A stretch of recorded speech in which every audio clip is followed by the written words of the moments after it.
पिछले वर्ष राहुल गांधी जी की यात्रा थी, भारत जोड़ो यात्रा।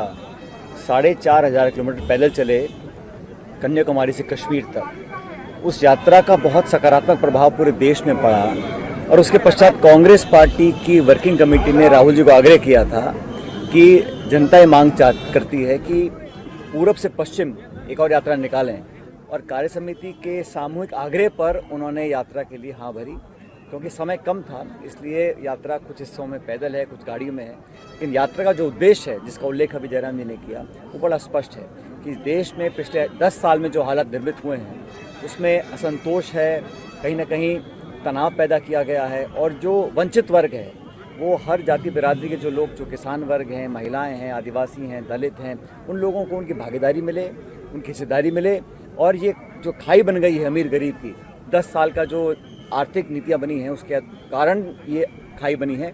इस खाई को कम करने के लिए दबे कुचले वंचित, जिनकी आवाज़ को कोई सुन नहीं रहा, उनकी आवाज़ बनने के लिए राहुल जी निकले हैं इस यात्रा के माध्यम से न्याय दिलाने के लिए। मुझे पूरा विश्वास है कि देश में न सिर्फ कांग्रेस पार्टी, लेकिन गैर सामाजिक संगठन हैं, किसान वर्ग है, NGOs हैं, सिविल सोसाइटीज़ है, नौजवान हैं, वो सब यात्रा से जुड़ रहे हैं, अपनी भावना प्रकट कर रहे हैं। लाखों की तादाद में लोग रोज़ राहुल जी से मिलते हैं और मुझे लगता है एक चेतना जाग उठी है पूरे देश में।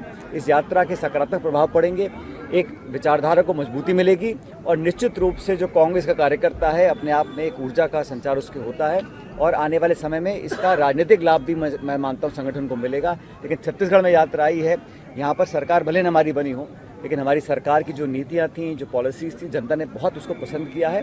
इसलिए कांग्रेस यहाँ मजबूत है और राहुल जी की यात्रा के बाद इससे और मजबूत होकर निकलेगी।